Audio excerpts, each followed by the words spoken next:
हमारी आधुनिक जीवन शैली और तेजी से बदलती दुनिया में हमारे शरीर को हमेशा मजबूत और शक्तिशाली रखना जरूरी है। आइए आपको एक स्टोरी के माध्यम से समझाते हैं। एक छोटे से गांव में रहने वाला राम एक साधारणता से भरा हुआ जीवन बिता रहा था। वह दिन भर खेतों में काम करता और रात को अपने परिवार के साथ खुद बनाई गई सादगी से भरा खाना शेयर करता था। एक दिन उसे महसूस हुआ कि उसकी ऊर्जा कम हो रही है। खेतों का काम और दिनचर्या ने उसकी ऊर्जा को खत्म कर दिया था। वह अचानक सोचने लगा, क्या मैं कुछ कर सकता हूँ ताकि मेरी ऊर्जा बनी रहे और मैं हमेशा सक्रिय रहूं? उसने गांव के वैज्ञानिक से मिलकर अपनी समस्या साझा की। वैज्ञानिक ने उसे समझाया कि उसकी कमियों का समाधान ऊर्जा सप्लीमेंट में हो सकता है। वह उसे ह्यूमन बूस्टर का एक पैक सुझा रहा था जो उसकी ऊर्जा को फिर से जगा सकता था। राम ने उस सप्लीमेंट का उपयोग शुरू किया और कुछ ही दिनों में उसने अपने जीवन में अद्वितीय बदलाव महसूस किया। उसकी ऊर्जा बढ़ी, वह अब ज्यादा सक्रिय और ताजगी से जीने लगा। उसका जीवन बन गया था एक नई कहानी जो उसकी समर्थन क्षमताओं की जिंदगी का एक नया पृष्ठ खोल दिया।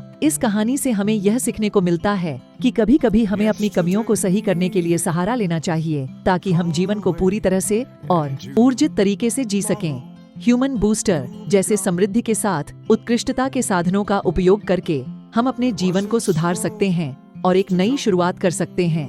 चलिए हम आपको ह्यूमन बूस्टर के और कई सारे बेनिफिट्स बता देते हैं। इसका सबसे पहले और बड़ा बेनिफिट, यह हमारे मस्तिष्क को तेज करता है, हमें चीजें याद रखने में मदद करता है और हमारे मस्तिष्क को मजबूत और उसकी सहनशीलता को बढ़ाता है। बोले तो स्टोरेज को बढ़ाता है। यह हमारे शरीर की आवश्यक विटामिन और खनिजों को पूरा करता है, नष्ट हुए ऊतकों की मरम्मत करने में समर्थ है और नई कोशिकाएं भी बनाता है। ह्यूमन बूस्टर को अपने दैनिक दिनचर्या में शामिल करना सरल है। सिर्फ सुबह और शाम को भोजन के बाद एक एक कैप्सूल लें। तो देर किस बात की दोस्तों, जाइए डिस्क्रिप्शन बॉक्स में लिंक है और मंगाइए और अपनी जीवन को ऊर्जा से भर दीजिए। धन्यवाद।